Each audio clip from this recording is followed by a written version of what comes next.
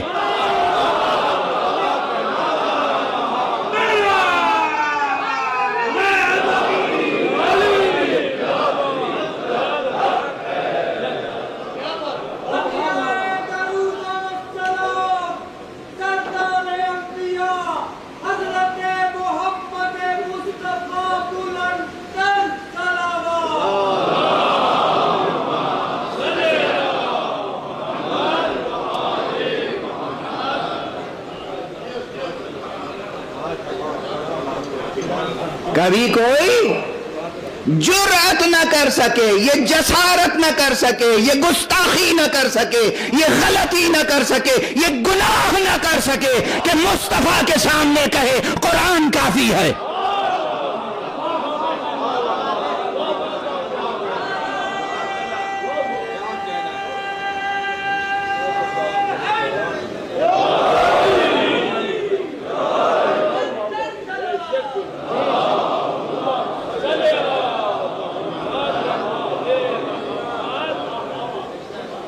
حبیب کبریا، اول النبیین، خاتم النبیین، سید المرسلین، امام المرسلین، امین علم الہی، خزینہ دار علم الہی، منصب رسالت پر فائز مصطفیٰ کے سامنے یہ کہنا کہ ہمارے لیے قرآن کافی ہے اخلاقی جرأت نہیں، اخلاقی پستی ہے.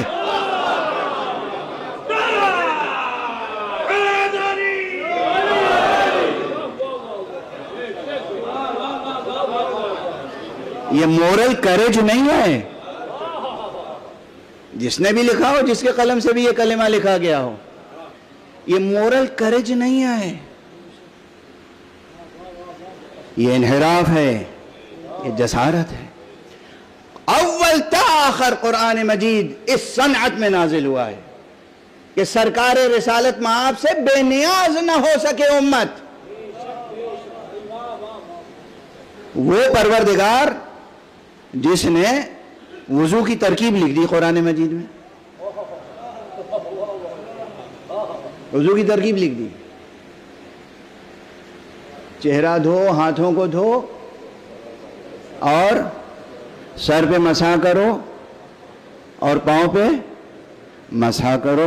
ہم یہ ترجمہ کرتے ہیں اور وہ ظاہر ہے جب آیتوں کی گنتی میں فرق ہوا تو ترجمانی میں بھی فرق ہوا. یہ تو پہلے ہی کہہ چکا ہوں نا. کوئی کہتا ہے مسح کرو، کوئی کہتا ہے پاؤں دھو لو. ٹھیک ہے، ہم اس میں ابھی بحث میں نہیں پڑتے. جیسے وضو کی ترکیب قرآن مجید میں لکھ دی اللہ نے، جیسے آپ کی میراث کیسے تقسیم ہوگی یہ بات لکھ دی اللہ سبحانہ و تعالیٰ نے قرآن میں. میراث معاملہ تھا حقوق العباد کا، معاملہ تھا آپ کا، آپ کی نسلوں کا، آپ کی فلاح و بہبود کا، دنیاوی فلاح و بہبود. اللہ نے قرآن مجید میں لکھ دی تو نماز کیوں نہیں لکھی؟ پورا طریقہ قرآن مجید میں نماز کا ہونا چاہیے تھا. نماز کیا ہے پھر؟ نماز سر بسر سیرت معصوم مصطفیٰ کا آئینہ ہے. یہ سیرت پیغمبر ہے. اللہ نے کہا نماز پڑھو، اقیم الصلاۃ. مصطفیٰ نے جس طرح نماز پڑھی بس وہ نماز ہو گئی. واضح ہے، واضح ہے. جس طرح سرکار نے نماز پڑھی اور فرمایا، اعلان کیا، صلو کما رأیتمونی اصلی، اس طرح سے نماز پڑھو جیسے تم مجھے نماز پڑھتے ہوئے دیکھتے ہو. اس حدیث میں بھی کوئی اختلاف نہیں ہے. واضح ہو رہی ہے بات. یہ نہیں فرمایا اس طرح سے نماز پڑھو جیسے قرآن میں لکھی ہوئی ہے.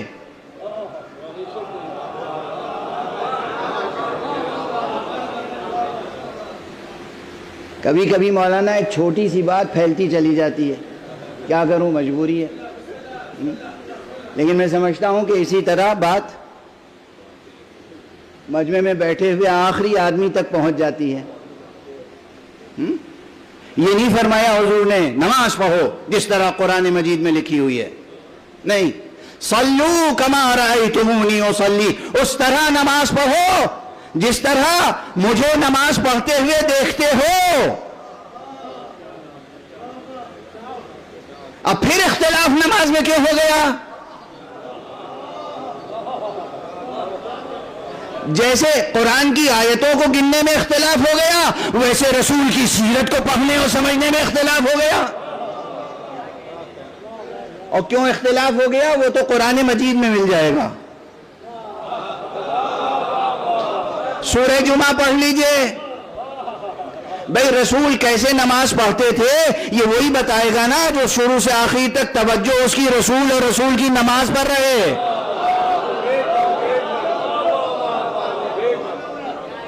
اور اگر خود قرآن کہہ رہا ہو کہ کچھ لوگ ایسے تھے کہ جب تجارت کے قافلے آ جاتے تھے یا کھیل تماشے کے قافلے آ جاتے تھے تو اے رسول آپ کو یہ تنہا چھوڑ کر تو دھیان کدھر رہتا تھا؟ توجہ کدھر رہتی تھی؟ تجارت کی طرف. اچھا کوئی کہہ سکتا ہے کہ صاحب وہ فقر و فاقہ مجبور کر دیتا تھا, قحط ہو گیا تھا. قحط کے زمانے میں ظاہر ہے کہ دانے دانے کو لوگ محتاج تھے. جیسے ہی معلوم ہوا کہ وہ گیہوں بکنے کے لیے آیا ہے اور وہ چاول بکنے کے لیے آیا ہے, طعام بکنے کے لیے آیا ہے, فوراً چھوڑ کے چلے گئے. یہ تو زیادہ واجب تھا نا, جان رہے گی تب تو نماز پڑھیں گے. جان ہی نہیں رہے گی, زندہ ہی نہیں رہیں گے تو نماز کیسے پڑھیں گے؟ اس لیے ضروری تھا کہ جا کے پہلے اناج اکٹھا کر لیتے, روٹی کا بندوبست کر لیتے, جسم کی غذا اکٹھا کر لیتے, پھر روح کی غذا کی فکر کرتے. مگر جناب والا وہاں قرآن نے ایک لفظ اور لکھ دیا ہے, قحط میں بھوک تو سمجھ میں آتی ہے, کھیلنے کا ذوق سمجھ میں نہیں آتا. صلوات پڑھ دیجئے محمد وآلہ.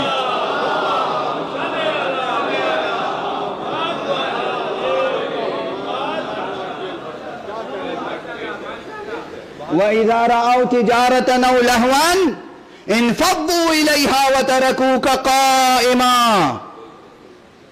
جب یہ دیکھتے ہیں تجارت کا کارواں اور قافلہ, اور صرف تجارت کا کارواں نہیں, تجارتاً او لہون. لہو کسے کہتے ہیں؟ دھان کے کھیت کو.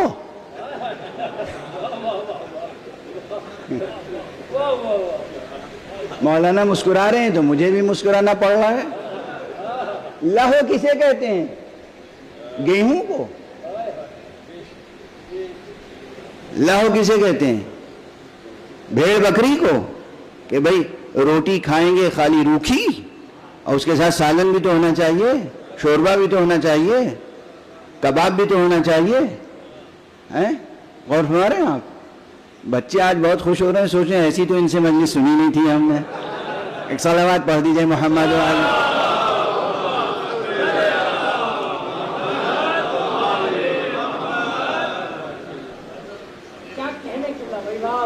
بات سمجھنے کی ہے کہ تجارتاً او لہون, جب یہ تجارت کا قافلہ آتا ہے یا مداری آ جاتا ہے کھیل کود لے کے, تو کیا کرتے ہیں؟ ترکوک قائمہ, آپ کو تنہا قیام کی حالت میں چھوڑ کر چلے جاتے ہیں. قل ما عند اللہ خیر, کہہ دیجئے کہ اللہ کے پاس جو کچھ ہے بہتر وہی. اچھا بات یہاں تک آ گئی, سمجھ میں آ رہی ہے بات کہ نماز میں اختلاف کیوں ہوا اور نماز کی حقیقت کیا ہے؟ کچھ نہیں ہے نماز کی حقیقت مگر یہ کہ وہ سیرت معصوم مصطفیٰ ہے اور کچھ نہیں. نماز سیرت معصوم مصطفیٰ ہے, اور اسی طرح پوری شریعت, پورا دین معصوم کی سیرت کا نام ہے. دین نام ہے معصوم کی سیرت کا، پیغمبر معصوم. اور جب کیفیت یہ ہے تو پھر ہم کیسے کہیں کہ مقاصد قرآن میں پیغمبر تک پہنچنا شامل نہیں ہے؟ دیکھیے مقاصد قرآن میں بہت سی چیزیں ہیں، اللہ تک پہنچنا مقاصد قرآن میں سے بے شک اول و آخر یہی مقصد ہے. پہنچ جائیے، پھر خودکشی کر لیجیے، پہنچ جائیے. صلوات پڑھیے محمد.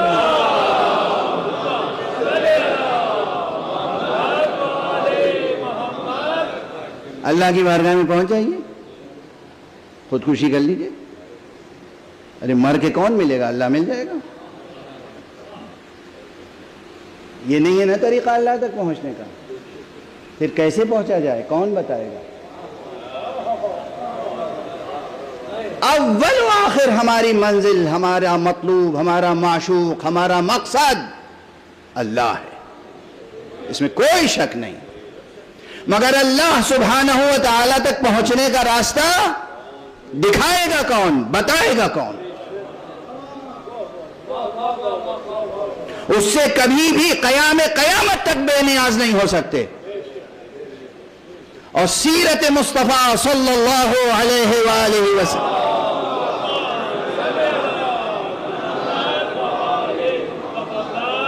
سے بے نیاز نہیں ہو سکتے، اور ان سے بھی بے نیاز نہیں ہو سکتے جو یہ کہنے والے ہوں، یہ بتانے والے ہوں کہ سیرت مصطفیٰ کو دیکھنا ہو تو مجھے دیکھو. توجہ ہے؟ جس طرح پیغمبر فرما گئے نماز ویسے پڑھو جیسے مجھے دیکھتے ہو، ویسے ہی پیغمبر نے وہ اہل بیت چھوڑے کہ جو بتاتے رہے قیامت تک رسول کیسے نماز پڑھتے تھے. دیکھنا ہو تو مجھے دیکھو.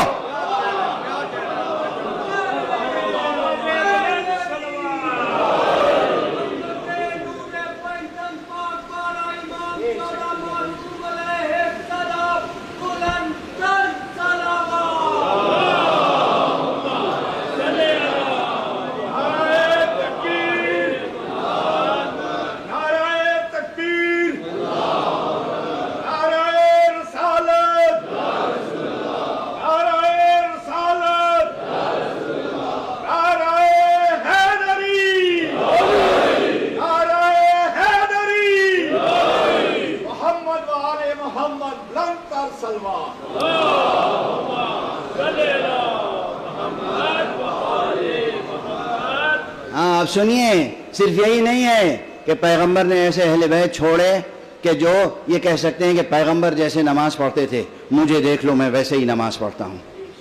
دوسروں کی گواہیاں ہیں،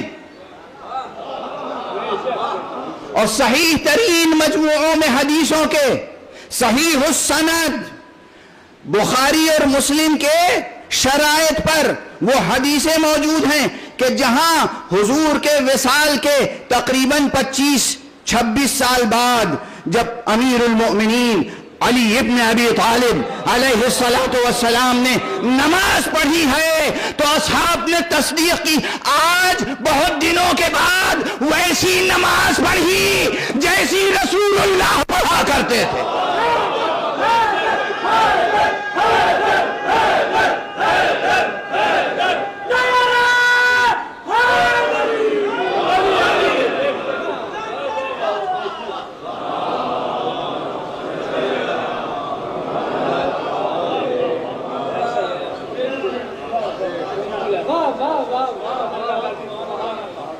گواہیاں خود نہیں کہہ رہے ہیں، جس نے نماز پڑھی، آج ہم نے وہ نماز پڑھی جو مصطفیٰ کے پیچھے پڑھی تھی. یعنی اس عرصے میں نہ جانے کیا کیا کچھ نماز میں ہو گیا.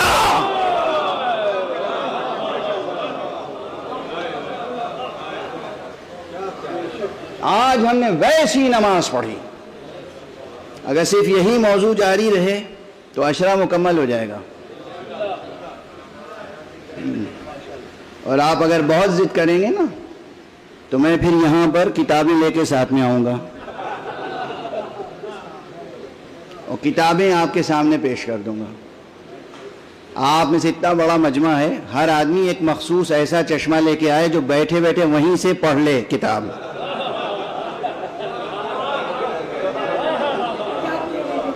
میرا وعدہ, میں تو ظاہر اتر کے اگر ایک ایک کے پاس جاؤں, دیکھو یہ پڑھو, یہ پڑھو, یہ پڑھو, یہ پڑھو, تو کیا ہوگا حشر؟ مجلس منتشر ہو جائے گی. اس لیے مجھے مجبوراً یہاں بیٹھنا ہوگا. اب میں یہاں کتاب رکھ لوں اور کتاب کھول کے آپ کے سامنے بیٹھ جاؤں, آپ سے سب سے کہوں کہ سب لوگ اپنی آنکھوں سے پڑھ لیں, تو ایسا چشمہ لانا ہوگا نا جو آپ اپنی جگہ بیٹھ کے پڑھ لیں.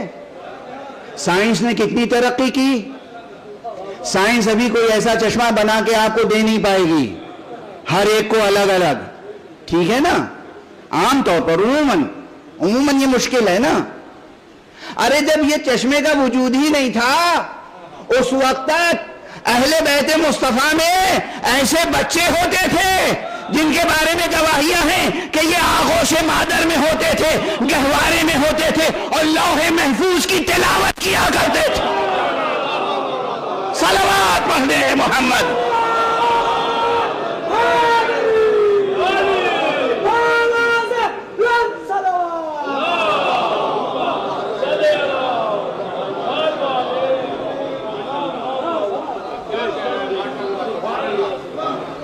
حسن مجتبی, خاص طور سے امام حسن کے لیے یہ روایت موجود ہے کہ تم حسن کو کیا سمجھتے ہو؟ حسن تو جب گہوارے میں تھے, گہوارے میں, جھولے میں, اس وقت یہ لوح محفوظ کی تلاوت کیا کرتے تھے.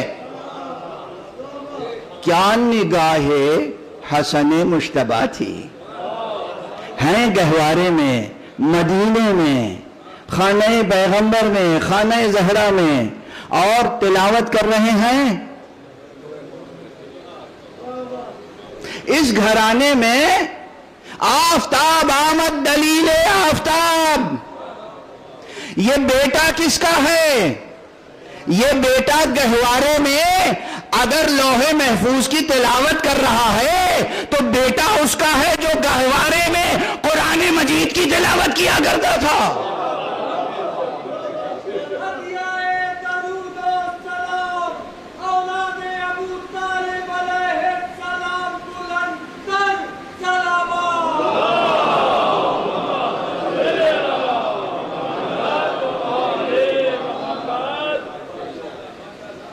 محمد اور اہل بیت محمد صلی اللہ علیہ وآلہ وسلم.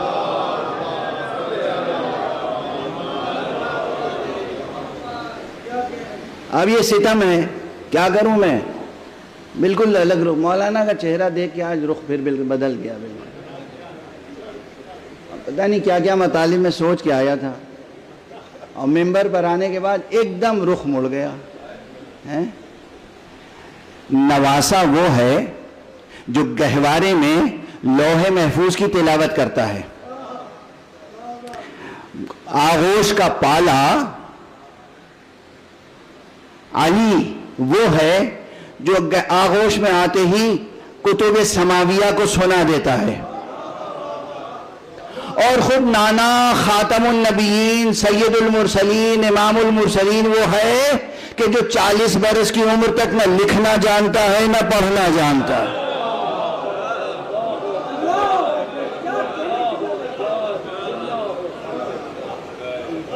ایک زور سے اللہ اکبر کہیے.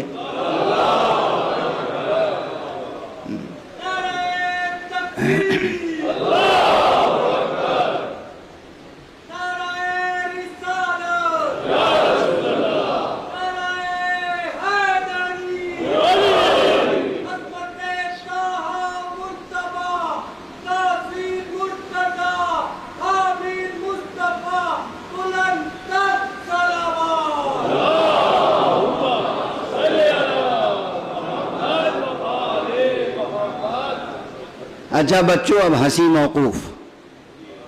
اب ذرا سنجیدہ تھوڑی اور, یہ سب سنجیدہ باتیں تھیں, یہ سب سنجیدہ باتیں, اس میں سے کوئی ایسی بات نہیں ہے جو غیر سنجیدہ ہے.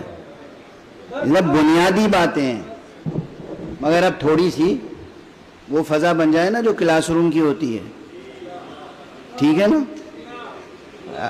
اٹینٹیو ہو کے بیٹھ گئے سب لوگ؟ ہاں، اب کلاس روم کی بات یہ ہے کہ بحث شروع کیا ہوئی تھی؟ امام حسین کی قیادت، امام حسین اور مقاصد قرآن۔ اب جسے کہتے ہیں اجمالی تعارف، مختصر تعارف تو آقا حسین کا ہو چکا۔ مقاصد قرآن کیا کیا ہو سکتے ہیں؟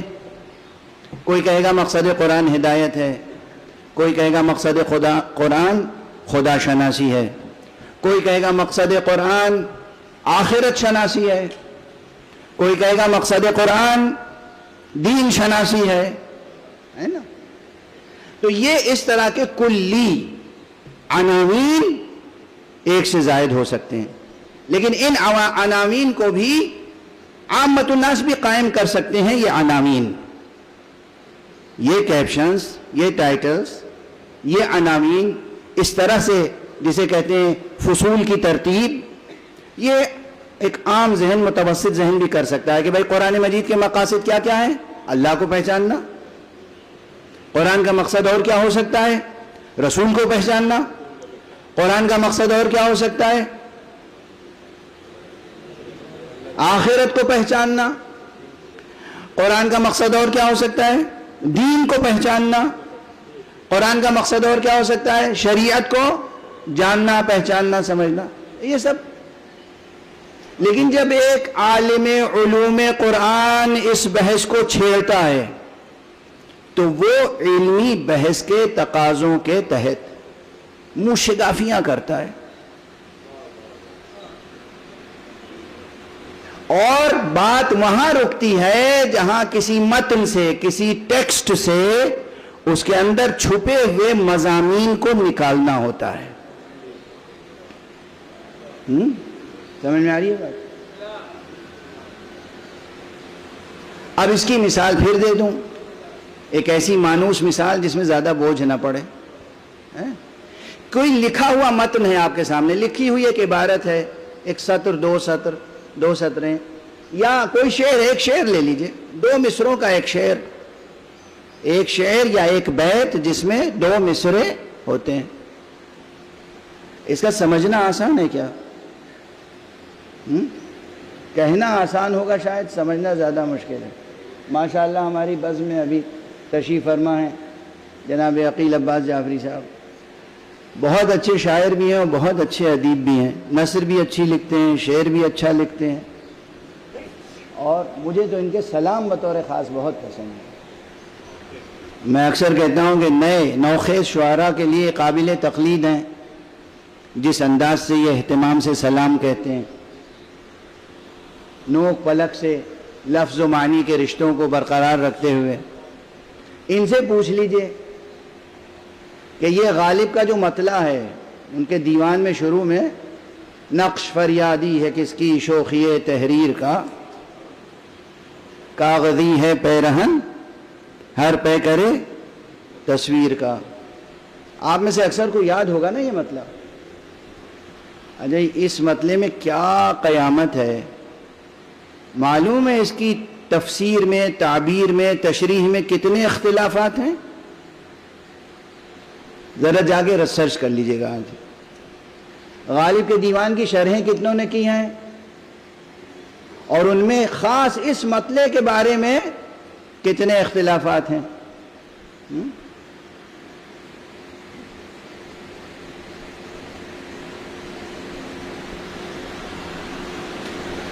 میں تو بس یہ سمجھتا ہوں کہ غالب کا یہ مطلب، پہلے اپنی رائے دے دوں پھر دوسروں کی رائے نقل کروں گا۔ غالب کا یہ مطلب جو 2 مصرے ہیں، اس میں جو بھی کہا ہو غالب نے، مگر ایک چیز مجھے نظر آتی ہے کہ مقام حمد میں اظہار عاجزی ہے فقط۔ مقام حمد میں اظہار عاجزی ہے فقط، یہ بھی ایک مصرع ہو گیا۔ غالب نے 2 مصروں میں اور اس کے درمیان جو کچھ کہا تھا وہ میں نے 1 مصرے میں کہہ دیا۔ اس کی تو داد دے دیجئے نا، ایک صلوات پڑھ دیجئے محمد.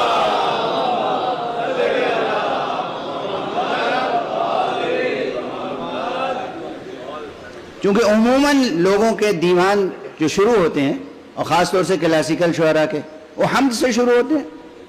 اللہ کی ستائش، ثنا، حمد، پھر نعت، پھر منقبت، یہ طریقہ رائج تھا. اور غالب اس دور میں پلے ہیں اور پروان چڑھے ہیں کہ جو دور بنیادی طور پہ مذہبی تھا.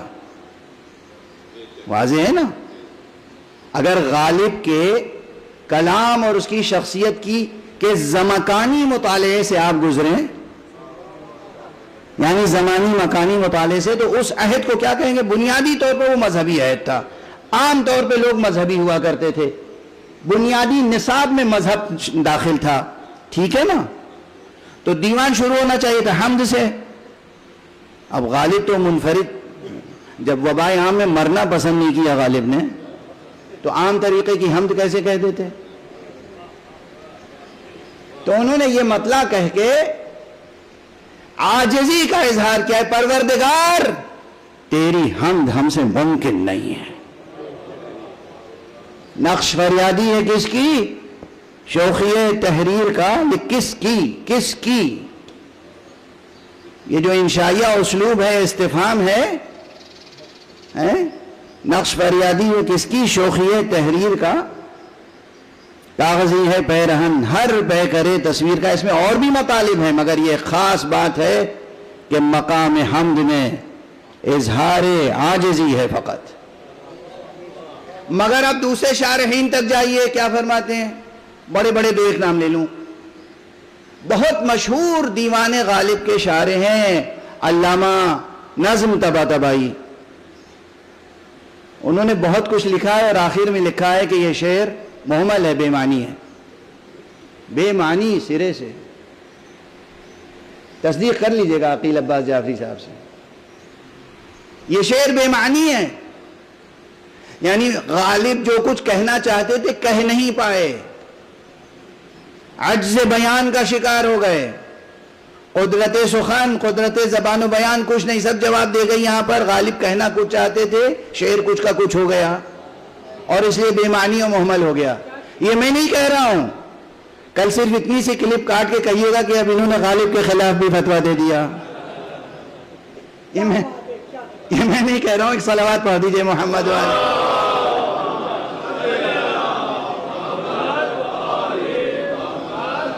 اچھا دیکھیے، میں گھڑی دیکھ تو رہا ہوں بار بار، مگر آج جلدی ختم کرنے کا ارادہ نہیں ہے. ایسے کہ بات پوری نہیں ہو پاتی، بات کا دم گھٹ جاتا ہے. تو کل میں نے پوچھا تھا کہ بھائی تعطیل ہے، لوگوں نے کہا نہیں. آج میں نے معلوم کر لیا ہے کہ تعطیل کا روز ہے. ایک صلوات پڑھ دیجئے محمد.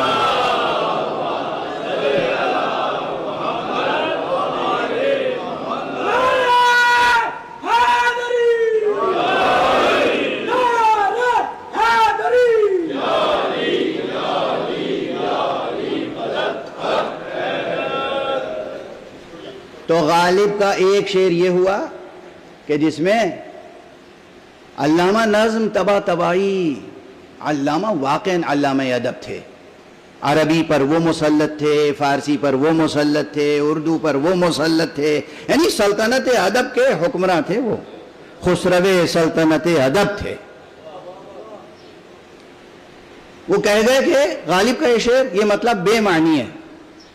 دوسرے صاحب یوسف سلیم چشتی یا اس طرح کے اور قبیل کے لوگ، یہ سب عالم، فاضل، ادیب، شاعر، نقاد، صاحب نظر ہیں.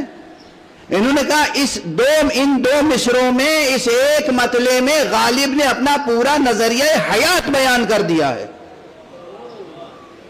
اب دیکھیے کجا وہ بیان اور ایک یہ بیان، کتنا فرق ہے دونوں میں. سمجھ میں آئی بات؟ یہ مثال ضروری تھی، میں سمجھتا ہوں کہ ایک ٹیکسٹ ہے آپ کے سامنے، کچھ الفاظ ہیں، کچھ عبارتیں ہیں. ان الفاظ اور عبارتوں کو سمجھنے میں جاہلوں میں اختلاف نہیں ہے.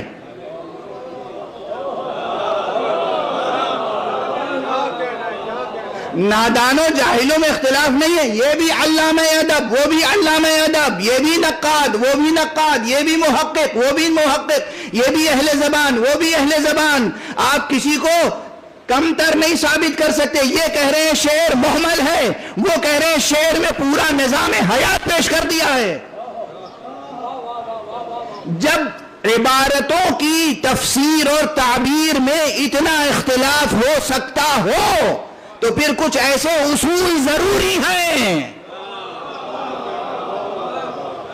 جو عبارتوں سے مطالب کو ثابت کرنے اور ظاہر کرنے اور معین کرنے میں، مراد متکلم کو معین کرنے میں مدد دیں کہ دراصل کہنے والے نے کیا کہنا چاہا ہے، اس کی مراد کیا ہے، اس کا مقصد کیا ہے.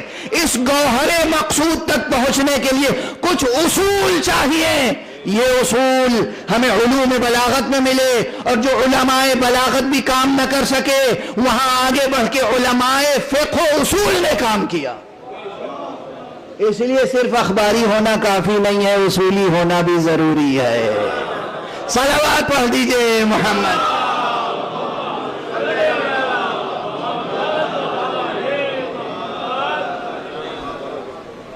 یاد رہے گی بات؟ اگر اصول درمیان میں نہیں ہوں گے تو کیسے طے ہوگا؟ سمجھ میں آ رہی ہے بات؟ میں نے مثال محسوس دی اردو کی، اس لیے آج ہی جو چاہے وہ جا کے انٹرنیٹ پر چیک کر لے. کتنی شرحیں لکھی ہیں لوگوں نے غالب کی، اور ہر شارح نے کتنا ایک دوسرے سے اختلاف کیا ہے، ایک دوسرے سے نقطہ نظر کتنا مختلف ہے، بالکل متضاد حدوں تک. تو اب اگر فقہا کے فتاوی میں اختلاف ہے تو یہ نہ سمجھیے کہ ان کے نفس نے وہاں پر نفس داخل ہو گیا، خواہش نفس داخل ہو گئی، یا جہالت ہے، یا سازش ہے، یا سیاست ہے. نہیں، کچھ ایسے اسرار ہیں زبان کے، کچھ ایسے مراحل ہیں تفہیم میں، افہام و تفہیم میں، جہاں اختلاف ہوتا ہے اور ناگزیر طور پر ہوتا ہے. اب جب اس حد تک اختلاف ہو ممکن تو ہمیں اصول چاہیے، یعنی ایسے قاعدے، ایسے ضابطے جو یہ چیک کر کے بتا سکیں کہ یہ جو تم نے لکھا ہے یہ 2 2 4 اسے تم سمجھ رہے ہو مگر یہ ہے نہیں 2 2 4. یا اگر وہاں لکھا ہوا ہے واقعاً 2 2 4 اور آپ نہیں سمجھ پا رہے ہیں تو وہ آپ کو اصول بتا دے کہ دیکھو لکھا ہے 2 2 4، تم سمجھ نہیں پا رہے ہو. واضح ہے؟ مثلا کوئی ہم سے پوچھے کہ صاحب آپ نے یہ اصول دین یا اصول مذہب 5 کیسے بنا لیے، اسے قرآن سے دکھائیے. تو میں کہوں گا قرآن مجید تو پورا قرآن ماشاءاللہ ہے ہی ہے، اس میں سب کچھ ہے. یہ 5 اصول توحید، نبوت، امامت، قیامت اور توحید کے ساتھ عدل، یہ سب سورہ حمد ہی میں موجود ہیں. اب شروع ہو جائے گا اختلاف، کہاں ہے سورہ حمد میں؟ اب یہاں پر ٹھہر کے پھر ایک بات آگے کر دوں کہ جن علماء نے علم مقاصد القرآن کو تدوین کیا، علم مقاصد القرآن، انہوں نے یہ بات لکھی ہے صاف صاف کہ کچھ بڑے بڑے مقاصد تو پورے قرآن کے ہیں، لیکن اس میں ہر سورے کا مقصد الگ ہے، ہر سورے کا ایک مقصد ہے، اور ہر آیت کا اپنا ایک مقصد ہے. یاد رہے گی بات؟ کتنی پیچیدہ بحث ہے. یہ 3 مجلسیں گزشتہ تو صرف آپ کا ذہن بنانے میں گزر گئیں. مقاصد القرآن، اس میں کچھ تو بڑے بڑے مقاصد ہیں، معلوم ہے، خدا شناسی، آخرت شناسی، نبوت شناسی ہے، لیکن ہر سورے کا ایک مقصد ہے، ہر آیت کا ایک مقصد ہے، قرآن مجید کے ایک ایک فقرے کا ایک مقصد ہے. توجہ ہے؟ تو کتنا پھیلا ہوا وسیع علم ہے یہ. اس قدر وسیع علم کا احاطہ کرنے کے لیے سوائے کسی معصوم کے اور کسی کو رہبر نہیں بنایا جا سکتا. یا حسین کو رہبر بناؤ, یا حسن کو رہبر بناؤ, یا اس ان کے والد ماجد والد گرامی کو, اس امام کو رہبر بناؤ جو کہتا ہوا گزر گیا سلونی سلونی قبل ان تفقدونی. مجھ سے پوچھو قبل اس کے کہ میں تمہارے درمیان نہ رہوں. آپ پڑھ لیجئے صلوات.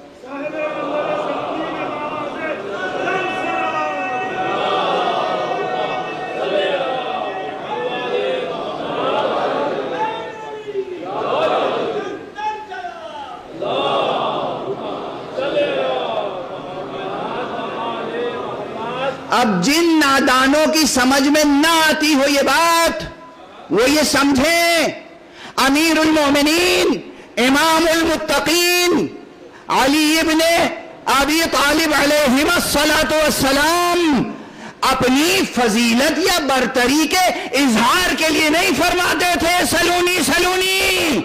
امت کی ضرورت تھی کہ وہ مقاصد قرآن کو سمجھے, اس لیے کہتے تھے سلونی سلونی. پوچھ لو جب تک میں تمہارے درمیان میں ہوں, مقصد قرآن کوئی بتا سکتا ہے تو میں بتا سکتا ہوں.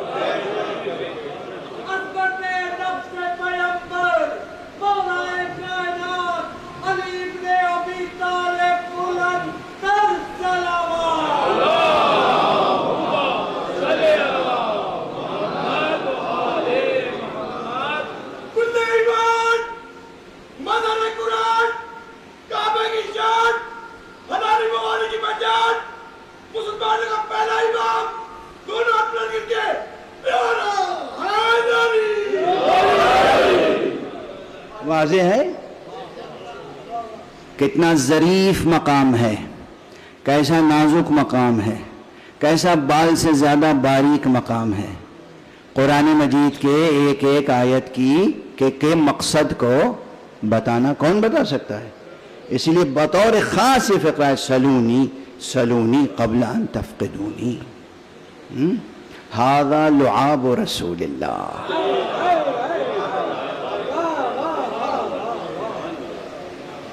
ھذا لعاب ھذا صفۃ العلم. یہ خزینہ علم ہے, اور یہ کس سے پروان چڑھا ہے؟ لعاب دہن پیغمبر سے. یہ لعاب دہن پیغمبر سے, گویا یہ عسل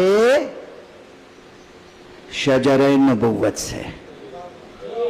اور پھر فرمایا سلونی کی حدیث ایک مرتبہ نہیں ارشاد فرمائی ہے. اس فقیر کا پورا کام ہے حدیث سلونی پر. کب کب کہاں کہاں کس کس کے سامنے آپ نے سلونی فرمایا ہے. صرف ایک مرتبہ نہیں کہ زندگی میں ایک مرتبہ نہیں, بار بار. لیکن ایک بات یاد دلاتا چلوں, فضائل اپنی جگہ, مناقب اپنی جگہ, لیکن حفظ مراتب تمام احادیث کے سرمایے کو کھنگالا ہے میں نے بیٹھ کے. کوئی ایک مقام ایسا نہیں ہے جب تک پیغمبر موجود رہے علی نے کبھی سلونی نہیں کہا.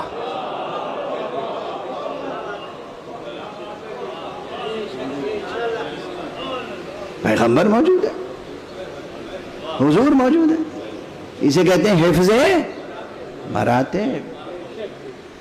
آج کل تو ماشاءاللہ ہر شاگرد کی خواہش ہوتی ہے کہ میں اپنے قدموں سے کیسے استاد کو روند کے آگے نکل جاؤں. ہاں, ہم ایسے ہی دور میں آ گئے, ایسا ہی زمانہ ہے. ویسے ہمیشہ سے یہ رجحان رہا ہے. وہ عربی کا ایک شاعر تھا, بہت پہلے اس کا شعر ہے اپنے شاگرد کے بارے میں کہ وَقَدْ عَلَّمْتُهُ عِلْمَ الْقَوَافِي فَلَمَّا قَالَ قَافِيَةً هَجَانِي. میں نے ہی تو اسے شاعری سکھائی, قافیے کا علم سکھایا, اور جب اس نے پہلا شعر کہا تو میری ہی حج میں کہا. فلما قال قافیۃً حجانی. بہرحال ایک مرتبہ یہ شعر میں نے سنایا تھا اردو کے ایک عظیم المرتبت شاعر اور بطور خاص حسینی شاعر جناب مرحوم مغفور شاعر سفینہ قاسم شبیر نقوی نصیر آبادی کو. انہوں نے شعر سنا اور غور کرتے رہے کچھ دیر. اس کے بعد کہا کہ میں اس کا اردو ترجمہ اپنے انداز میں پیش کر دیتا ہوں. میں نے کہا فرمائیے. تو انہوں نے غالباً یہ فرمایا تھا کہ جنہیں ایک صلوات پڑھ دیجئے محمد والے.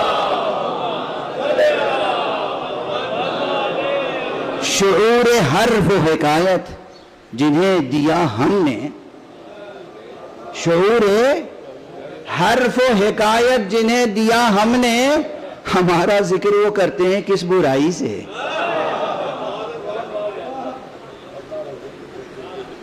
شعور حرف و حکایت جنہیں دیا ہم نے.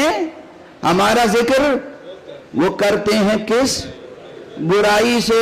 یہ ہر دانشور کا کرب رہا ہے مگر اس کرب سے سب سے زیادہ جو شخصیت گزری وہ علی ابن ابی طالب کی شخصیت ہے. لوگوں نے آپ سے کسب فیض بھی کیا اور آپ کا حق بھی پامال کیا. تو یہ جو سلونی فرماتے رہے بعد پیغمبر فرماتے رہے, کبھی حیات پیغمبر میں نہیں فرمایا. اور بعد پیغمبر جن موضوعات کو ہر خطبے میں جب بھی آپ نے سلونی فرمایا تو بات اس کے بعد الگ الگ ہے. کہیں فرمایا پوچھو مجھ سے قرآن کے بارے میں, قرآن کی ایک ایک آیت کہاں نازل ہوئی کب نازل ہوئی میں بتاؤں گا. کبھی فرمایا کہ مجھ سے پوچھو قیامت تک ہونے والی کوئی بھی بات مجھ سے پوچھ لو, خدا کی قسم میں تمہیں بتاؤں گا. قیامت تک ہونے والی ہر بات, قیامت تک ہونے والی ہر بات میں تمہیں بتاؤں گا. اللہ اکبر, اللہ اکبر, اللہ اکبر. ہاں ٹیکنیکلی اسے علم غیب نہیں کہہ سکتے, لیکن عرفاً اسے علم غیب کہتے ہیں. واضح ہو گئی بات. جو لوگ بہت زیادہ ان مسائل میں حساس ہیں ان کے لیے عرض کر رہا ہوں. ٹیکنیکلی علم غیب نہیں ہے. علم غیب یہ کہ کوئی ذاتی طور پر غیب سے واقف ہو. یہ علم مخصوص ہے ذات حق سبحانہ و تعالی کی. اللہ کے علاوہ کسی کو غیب کا علم نہیں ہے ذاتی طور پر, مگر اللہ سے جو علم کا استفادہ کرے, اللہ جس کے لیے علم کا حفاظہ فرمائے, اللہ جسے علم دے دے اس کے پاس وہ علم ہوگا. اور ہم جیسوں کی نسبت سے تو ہم تو اسے حیرت سے علم غیب ہی کہیں گے, اور کیا کہیں گے. غور فرمائیں آپ. تو اسی لیے عربی میں وہ ایک مقولہ ہے, اٹھتے بیٹھتے ہر درس میں ہر صحبت میں کہتے ہیں لا مشاہدہ فی الاصطلاح, لا مشاہدہ فی الاصطلاح. دیکھو ٹرمینالوجی میں جھگڑا نہ کرو, اصطلاح میں جھگڑا نہ کرو, شرک نہ کرو, کفر نہ کرو, غلو جو باطل ہے نہ کرو, مگر جو فضائل علی ہیں ان کا انکار نہ کرو. علی کے پاس قیامت تک آنے والے تمام امور کا علم تھا جو علی نے رسول سے لیا, رسول کو خدا نے دیا. علی کے مرتبے کو محفوظ رکھو. اور یہ سمجھ لو کہ مقاصد قرآن میں سے ایک بڑا مقصد یہ ہے, مقاصد قرآن میں سے ایک بڑا مقصد یہ ہے کہ وابستہ باب مصطفیٰ رہو. سرکار کا دامن ہاتھ میں رہے, سرکار کا دروازہ تمہارے سامنے رہے, سرکار کی دہڑی, سرکار کی چوکھٹ اس سے ہٹنے نہ پائے جبین نیاز. بس آج دامن بیان سمیٹتا ہوں.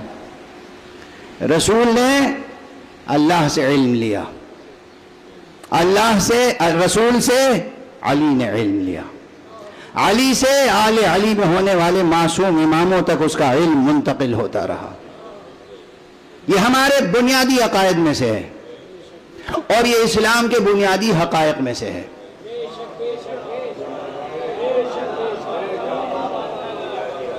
یہ اسلام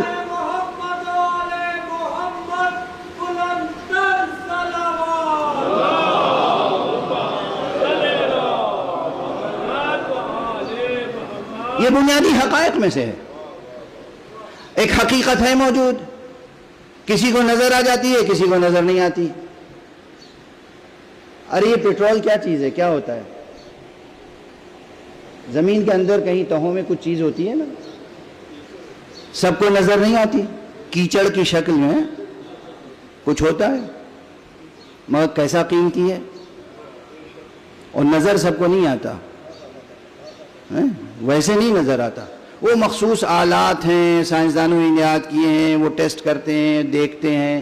اب اتنے ظرافت کار ہو گئے ہیں کہ شاید زمین میں سوراخ کیے بغیر سمجھ لیں، بو سونگھ لیں کہ یہاں پر پیٹرول ہے یا نہیں ہے. لیکن ایک زمانے میں نہیں تھا نا. اب کہیں تھا کہیں نہیں تھا. دولت تھی، حقیقت تھی، معلوم نہیں تھی.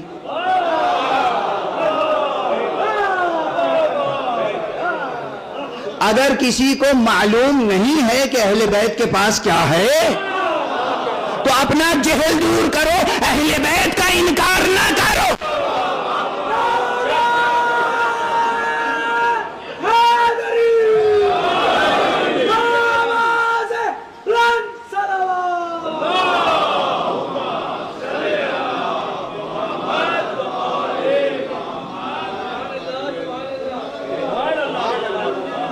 حقیقت ہے، حقائق ہیں، یہ حقائق ہیں، یہ حقائق ہیں. اور کبھی کبھی اس کا اظہار بھی ہو جاتا ہے کہ یہ آنے والے تمام واقعات سے واقف تھے. اب اس کی ایک مثال دوں گا، آپ کی آنکھیں نم ہو جائیں گی. کوفے کا بازار ہے،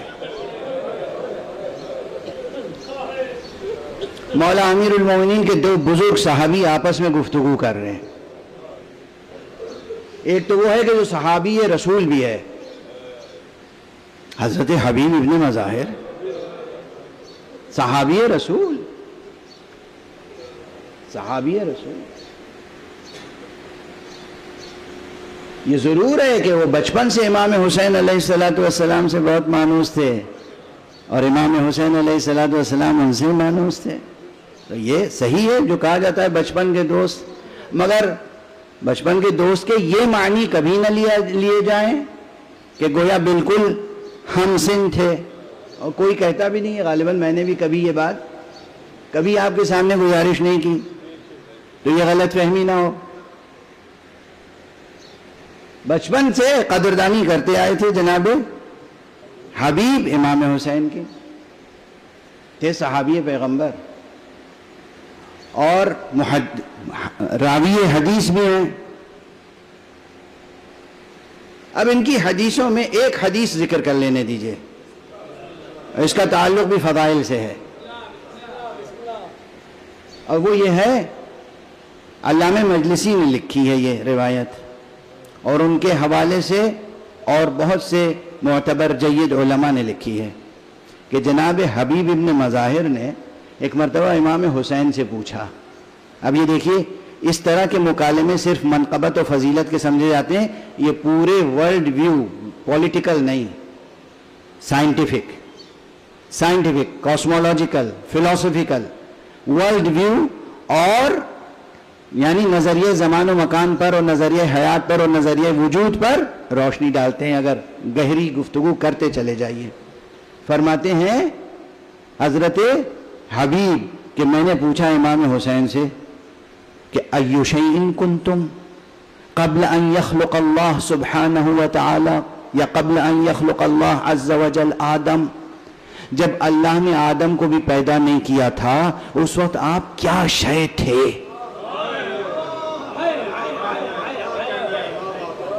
آپ لوگ کیا تھے؟ آپ حضرات کیا تھے؟ یہ محمد، علی، فاطمہ، حسن، حسین، یہ انوار قدسیہ کیا تھے؟ ایو شیء کنتم، آپ کیا تھے؟ کہاں؟ قبل ان یخلق اللہ سبحانہ وتعالی، آدم کو جب اللہ نے خلق نہیں کیا تھا، خلق سے پہلے آپ کیا تھے؟ تو آپ نے فرمایا کنا اشباح نور ندور حول عرش الرحمن، ہم نور کے پیکر تھے، عرش رحمان کے گرد طواف کیا کرتے تھے۔ وَنُعَلِّمُ الْمَلَائِكَةَ التَّسْبِيحَ وَالتَّهْلِيلَ وَالتَّحْمِيدَ، اور ملائکہ کو تسبیح الہی، تہلیل الہی، تحمید الہی تعلیم کیا کرتے تھے۔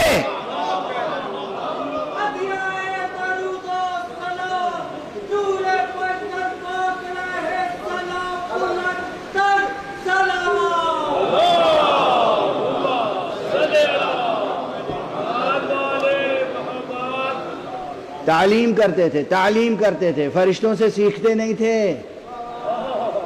فرشتوں کو سکھاتے تھے۔ ارے اس خاندان کے افراد کے بارے میں لوگ کہتے ہیں کلمہ پڑھا تھا نہیں یا نہیں کہ جنہوں نے فرشتوں کو لا الہ الا اللہ پڑھایا ہو، ملائکہ کو جنہوں نے لا الہ پڑھایا ہو۔ تحلیل کسے کہتے ہیں؟ لا الہ الا اللہ کہنے کو تحلیل کہتے ہیں۔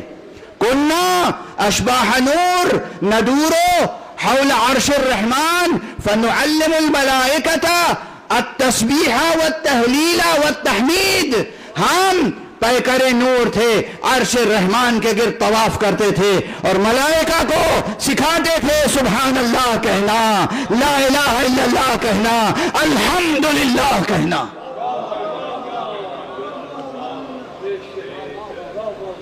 یہ حبیب جنہوں نے یہ روایت نقل فرمائی، یہ حبیب بازار کوفہ میں ہے اور ایک طرف میثم تمار ہے۔ دو روایتیں الگ الگ ہیں، ایک مقام پہ میثم تمار اور حبیب کی گفتگو، ایک جگہ حضرت مسلم ابن اوسجہ اور حبیب کی گفتگو۔ دونوں ایک دوسرے سے اپنی اپنی موت کی خوش ہو کے باتیں کر رہے ہیں۔ سننے والوں سے یہ باتیں برداشت نہیں ہو رہی ہیں، سمجھ نہیں پا رہے ہیں، کہتے ہیں ہم تو ان کو زاہد ترین مقدس ترین لوگ سمجھتے ہیں، یہ کتنی جھوٹی باتیں کر رہے ہیں، کیسی باتیں کر رہے ہیں۔ دیکھا آپ نے، جب علم نہ ہو تو کیا ہوتا ہے؟ ارے جناب حبیب نے مظاہر کا ایک مرتبہ تھا کوفے میں، عالم کی حیثیت، فقیہ کی حیثیت سے اور شجاع کی حیثیت سے، یعنی مرد میدان علم بھی تھے اور مرد میدان کارزار بھی۔ حبیب کا بڑا مرتبہ تھا۔ جب جناب مختار آئے تھے کوفے میں تو جناب حبیب اور مسلم ابن اوسجہ پیش تھے ان کی حمایت میں، کوئی چھپی ہوئی شخصیت نہیں تھی۔ امام حسین کی بیعت لینے میں آگے تھے۔ جب حالات بدلے تو مصلحتاً مجبور ہو کر خود کو پوشیدہ کیا۔ یہ جو ایک دوسرے سے اپنی موت کی اطلاع دے رہے تھے، خبر بتا رہے تھے، کیفیت موت، میرے مولا نے کہا ہے میں تو اس طرح سے میری زبان کاٹی جائے گی، اس طرح سے مجھے سولی دی جائے گی، ادھر ہی کہہ رہے تھے کہ اس طرح سے میری یہ سفید داڑھی خون سے رنگین ہوگی، اور لوگ حیرت زدہ ہو کے سن رہے تھے۔ یہ کہاں سے علم آیا تھا ان کے پاس؟ نہ حبیب علم غیب جانتے تھے، نہ میثم تمار، یہ شاگرد تھے باب مدینۃ العلم کے، یہ وہی صاحب منبر سلونی کے شاگرد تھے، تو انہیں آنے والے تمام واقعات کا علم تھا، معصومین کو علم تھا۔ یہ الگ بحث ہے، یہ بحث آسان نہیں ہے، سمجھنا اور سمجھانا آسان نہیں ہے، مجھے معلوم ہے، لیکن میں عرض کر رہا ہوں یہ ہمارے بنیادی عقائد میں سے ہے، کوئی اس کا انکار نہ کرے۔ اور اس کی اب سطحی تعلیم حاصل کر کے یہ 2-4 کتابیں فقہ و اصول کی اور 2-4 مضامین بعض مفکرین کے پڑھ کے اور جناب والا انکار کرنے لگے، خدا را ایسا نہ کیجئے، نہ اپنے اوپر نہ اپنے سامعین پر ظلم نہ کیجئے۔ جن کی آپ تربیت کر رہے ہیں ان کو بے تربیت نہ بنائیے۔